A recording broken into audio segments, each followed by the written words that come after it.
हरि ओम प्रिय आत्मन। भारतीय अध्यात्म में भगवान और देवों के गुणों को कलाओं से मापा जाता है। सनातन में भगवान श्री कृष्ण पूर्णावतार है, क्योंकि भगवान श्री कृष्ण 16 कलाओं से पूर्ण थे। ये कलाएं दिव्यता, ज्ञान, शौर्य, प्रेम और कला का प्रतीक है, जो भगवान की संपूर्णता को दर्शाती है। 16 कलाएं व्यक्ति की आध्यात्मिक, मानसिक और शारीरिक पूर्णता को दर्शाती है। इनमें प्रेम, सेवा, कीर्तन, संगीत, नृत्य, अभिनय, ज्ञान, रंगकौशल, योग शक्ति, अर्चन, लेखन, चित्रकला, वचन सिद्धि, शांति स्थापना, चमत्कार और नीति जैसी उच्च योग्यताएं शामिल हैं। भगवान श्री कृष्ण ने इन कलाओं के माध्यम से समाज को धर्म, नीति, भक्ति और कर्म का संदेश दिया। उन्होंने अपनी संगीत और नृत्य कला से भक्तों को आकर्षित किया, रणकौशल से धर्मयुद्ध में विजय दिलाई और गीता के ज्ञान से जीवन का मार्गदर्शन किया। उनकी प्रेम और सेवा भावना ने भक्तों को सच्चे भक्ति मार्ग पर चलना सिखाया। श्री कृष्ण की ये 16 कलाएं आज भी मानव जीवन के लिए प्रेरणा स्रोत है। इन गुणों को सही रूप से आत्मसात करके व्यक्ति भौतिक सफलता के साथ आध्यात्मिक उन्नति भी कर सकता है। कला को अवतारी शक्ति की एक इकाई माने तो श्री कृष्ण 16 कला अवतार माने गए हैं। 16 कलाओं से युक्त अवतार पूर्ण माना जाता है। अवतारों में भगवान श्री कृष्ण में ही यह सभी कलाएं प्रकट हुई थी। तो आइए विस्तार से जानते हैं कि वो 16 कलाएं कौन कौन सी हैं। उन 16 कलाओं में पहली कला है श्री धन संपदा। प्रथम कला धन संपदा नाम से जानी जाती है। इस कला से युक्त व्यक्ति के पास अपार धन होता है और वह आत्मिक रूप से भी धनवान होता है, मतलब उसमें संकीर्णता या कंजूसी नहीं होता। जिसके घर से कोई भी खाली हाथ वापस नहीं जाता, उस शक्ति से युक्त पुरुष को इस प्रथम कला को धारण करने वाला माना जाता है। दूसरी कला है भू यानी कि अचल संपत्ति। वह व्यक्ति जो पृथ्वी के राज भोगने की क्षमता रखता है। पृथ्वी के एक बड़े भूभाग पर जिसका अधिकार है तथा उस क्षेत्र में रहने वाले सभी लोग जिसकी आज्ञाओं का सहर्ष पालन करते हैं, वह कला भू अर्थात अचल संपत्ति कहलाती है। और इस गुण वाले लोग इस कला को धारण करने वाले होते हैं। तीसरी कला है कीर्ति, यश या प्रसिद्धि। जिस व्यक्ति का मान सम्मान और यश की कीर्ति चारों ओर फैली हुई हो, लोग जिसके प्रति स्वतः ही श्रद्धा और विश्वास रखते हैं, वो व्यक्ति कीर्ति, यश, प्रसिद्धि कला से संपन्न माने जाते हैं। चौथी कला है एला अर्थात वाणी की सम्मोहकता। इस कला से संपन्न व्यक्ति मोहक वाणी से युक्त होता है। व्यक्ति की वाणी सुनकर क्रोधी व्यक्ति भी अपना सुध बुध खोकर शांत हो जाता है तथा उसके मन में भक्ति की भावना भर जाती है। गायन, कीर्तन, मधुर वचन जैसे गुणों को भी धारण करने वाले लोग इस कला से युक्त होते हैं। पांचवी कला है लीला, आनंद या उत्सव। इस कला से युक्त व्यक्ति अपने जीवन की लीलाओं को रोचक और मोहक बनाने में सक्षम होता है। जिनकी लीला कथाओं को सुनकर कामी व्यक्ति भी भावुक और विरक्त होने लगता है। छठी कला है कांति, सौंदर्य और आभा। ऐसे व्यक्ति जिनके रूप को देखकर मन स्वतः ही आकर्षित होकर प्रसन्न हो जाता है, वे लोग इस कला से युक्त होते हैं।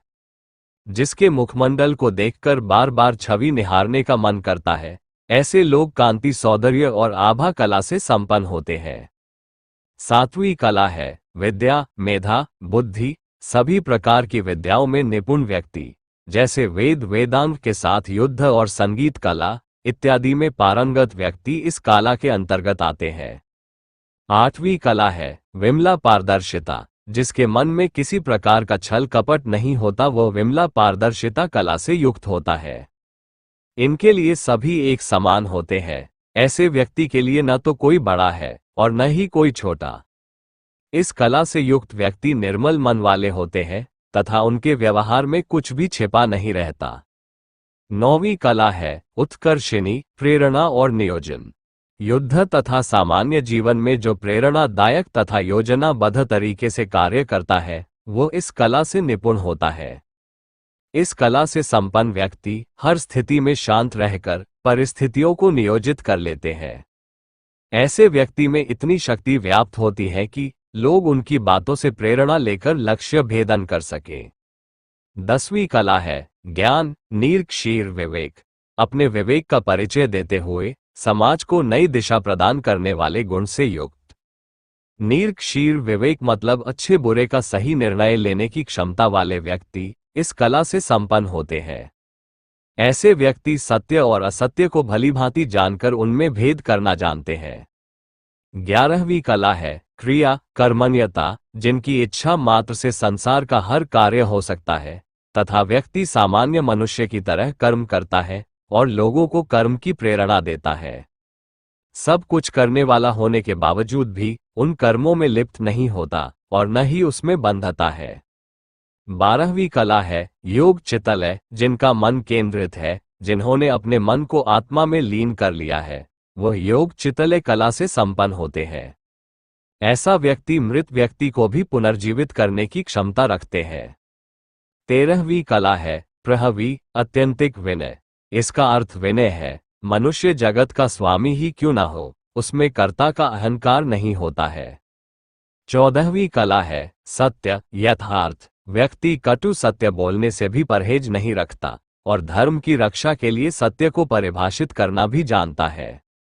ये कला सत्य यथार्य के नाम से जानी जाती है। 15वीं कला है ईशानः आधिपत्य। इस कला से संपन्न व्यक्ति में वह गुण सर्वदा ही व्याप्त रहती है जिससे वह लोगों पर अपना प्रभाव स्थापित कर पाता है। आवश्यकता पड़ने पर लोगों को अपने प्रभाव की अनुभूति भी कराता है। इस कला के धारक व्यक्ति ईश्वर के समान शक्तिशाली एवं सर्वलोकों के अधिपति होते हैं। 16वीं कला है अनुग्रह उपकार। निस्वार्थ भावना से लोगों का उपकार करना अनुग्रह उपकार है। केवल भगवान ही है जो बिना किसी अपेक्षा के सभी जीवों के हित में रत रहते हैं। भगवान श्री कृष्ण इन सभी 16 कलाओं से अवतरित हुए। भगवान श्री कृष्ण में ये सभी कलाएं थी। साधारण मनुष्य में ये सभी कलाएं एक साथ नहीं होते। इनमें से कुछ लोगों में 4 कलाएं होती है तो कुछ सिद्ध पुरुषों में 6 से 8 कलाएं होती है। प्रिय आत्मन, आप भी अपने आप को टटोले कि आप में इनमें से कितनी कलाएं हैं और किन कलाओं को आप जागृत कर सकते हैं जो आप में सुप्त रूप में है। और अगर यह प्रस्तुति आपको अच्छी लगी हो तो इसे लाइक और शेयर करें तथा अध्यात्म के गूढ़ रहस्यों को जानने के लिए इस चैनल को भी सब्सक्राइब कर लें। धन्यवाद। हरि ओम तत्सत।